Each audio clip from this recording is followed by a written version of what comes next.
The religion of the future will be a cosmic religion. It should transcend personal God and avoid dogma and theology.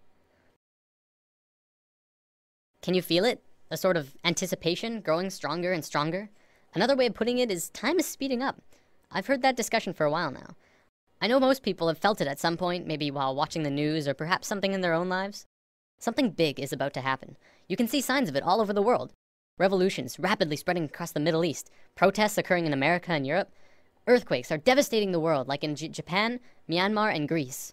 The global economy is failing so hard that it looks like we're looking forward into a global recession, the likes of which makes the 30s look like a cakewalk. Not to mention that if global warming doesn't put our planet into an ice age, we're going to kill ourselves from overpopulation for sure. And using the rate of doubling, we definitely don't have the resources to survive the way we are for maybe a little over 10 years. Yet, despite all of these things, we're about to learn something amazing. It's something that will transform the Earth into something completely different, something incredible and beautiful. Many people across the globe have learned about this, and they've applied it to themselves and witnessed marvelous changes. Others have dedicated their lives to talking about it, to teaching it. I'm someone who's still exploring it, and I want more people to talk about it with. Mind, body, spirit. This is the sacred trinity that allows us life on Earth. Without even one of these three, we could not function properly. Yet, in today's world, we only really truly understand two of the three. We have scientifically mapped the mind and the body. We understand next to every aspect about each of them. Yet, what do we really know about the spirit, the soul? What is it? Where does it come from? For centuries, religions have been the primary source for answers pertaining to the soul, but they're not concrete. Many different religions have a different answer and ideas about how things work on this level. Recently, however, a discovery was made, which led to new discoveries and further discoveries. These incredible insights went largely unnoticed by the global community, and while governments and secret services of the world acknowledged them, it wasn't something that really got to the masses. Today, this information is still slowly coming out, and I'm going to share it with you.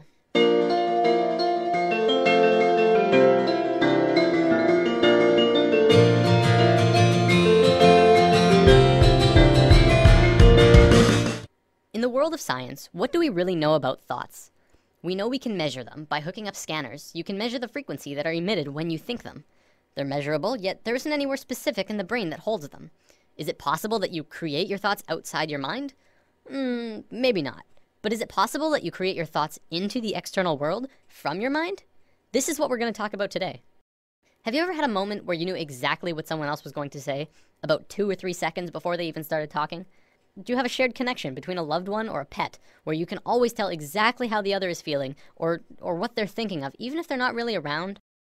Have you ever met someone that you really got bad vibes from, and your intuition turned out right? We've all had experiences like these, at least a few times, some many more than others. There are even a few people who can kind of tap into this experience quite easily. I believe one of the terms for it is psychic. Let's say for the sake of discussion that when you think of something, anything, it appears right in front of you. No, not physically, but let's say it appears in a different realm that's in and around all of us. We'll just assume for now that it's not something that we're consciously aware of, and it's something that we're going to discuss later on. For now, let's just call it the thought realm. When you're doing something, you start by thinking about it. Whether you're building a pool in your backyard or making a sandwich, you have to have thought of it first. Even the subconscious thoughts for things like walking and breathing. They shouldn't be anything new to us. We think of things before we do them, even if it's a split second before them. This is just how we function, and our physical actions match the thoughts that we've created. You might say that you move through your thoughts, turning non-physical ideas into physical actions. When an inventor gets an idea, this idea can quickly spread throughout all of his colleagues and friends. Ideas and thoughts are spreadable. Multiple people can hold on to the same idea at once, allowing them to grow and develop further. In this scenario, don't think of thoughts as separate, but as a whole that everyone is latching onto. Of course, because we can't physically see this realm of thoughts, we can't tell exactly what the original idea was, only the interpretation that they describe using functions like speech and body language, as well as our own intuition, which is how thoughts connect to each other. Because of this, we add a bit of our own creation to the mix, our own spice, while still working towards the same common goal. A social gathering is another good example of this at work too. People gathering together because they share the same ideas, thoughts, and emotions as the rest of the people there. An example could be a college course on architecture. People interested in architecture would attend the course because they share the same interest mentally. This shouldn't be anything mind-blowing. It's our day-to-day lives, just from a different perspective. Even if you're using something that someone else made, you're still creating this experience for yourself. You manifested that iPad or house or whatever into your experiences. So with thoughts connecting with other thoughts comes our first big realization. This new understanding of how intertwined we truly are, we are not only connected in the physical realm, but in a mental and spiritual way as well. Up until recently, humankind has always understood simply that they were connected only through their physical being.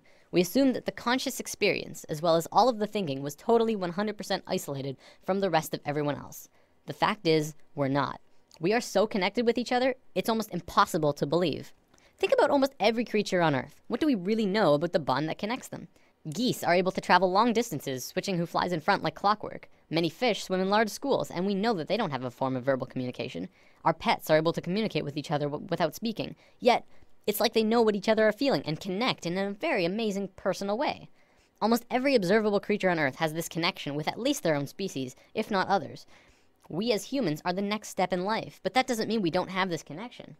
What's to say we're not also connected to each other in this way? We've been out of touch with ourselves for an incredibly long time now, and we are growing increasingly disharmonic. Now, thoughts being created are just the tip of the iceberg. The real interesting part comes when you look at emotions. Emotions are much more powerful than thoughts. Emotions pull on you, they control your actions, they guide you throughout your life. It's not your thoughts that control where you sit in a class or on a bus, but it's if you like that girl or you think that guy smells. When a couple is together, it's their emotions that keep them tethered. Same with if they're fighting, it's their emotions that break them apart. You watch TV shows that you enjoy. You hang out with friends because you have emotional bonds with them. Now, this applies on a smaller scale too. Do you ever have a morning where you wake up grumpy and stub your toe and think, oh, this is just gonna be one of those days, and find that the entire day afterwards just goes terrible and just everything goes wrong? What about the days when you wake up excited and happy and ready to go? Your whole day is just excellent in all of the right ways. Even if something bad does happen, you're less affected by it because you're in such a good place emotionally. The reason these differences in how your day goes is because of your emotional state. People like to think the world will go on exactly the same without you, but it really won't. People interact differently with other people, and everyone would have a completely different experience if you were not there.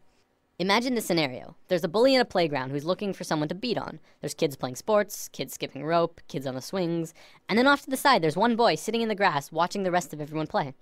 He doesn't feel like anyone else will want to play with him, so he sits apart from the group. The bully instantly knows where to go, and the circle of hurting begins. See, it's through the feeling of being vulnerable that you become vulnerable in the physical. If the boy had walked outside for recess and told himself, I can fit in, he would probably be playing sports right now. This applies to the bully as well. He didn't have anyone else to play with, probably because of some insecurity, mental, that led him to need to hurt others. He thinks he's doing good for himself by hurting the boy, except he's really just hurting himself long term. You can look into society and see a vast amount of evidence to support it too. The people who are most successful are those who talk most of success. Those who speak most of illness have it. Yes, illness is also a creation of yours. If you have a low immune system, it's because of you. Typically, we like to blame things on the virus going around or our own immune systems, but the way that we become susceptible to them is from inside, whether that there's some ongoing negative energy or some bad feeling that we allow into ourselves. We can heal ourselves also, but I'm going to save healing for another video. There's only one thing that becomes apparent from this understanding. You create your own reality. We are 100% responsible for the situations that we find ourselves in, the things that happen to us, good and bad. Throughout history, we've always played the blame game. It's his fault I didn't get the promotion. It's her fault I couldn't go to the game. It's everyone else's fault I'm so depressed. Whatever it is, and this may be the hardest thing to truly get, it's your fault. Your happiness, your sadness, your fears and your fortunes, every single experience of your life on Earth was because of you.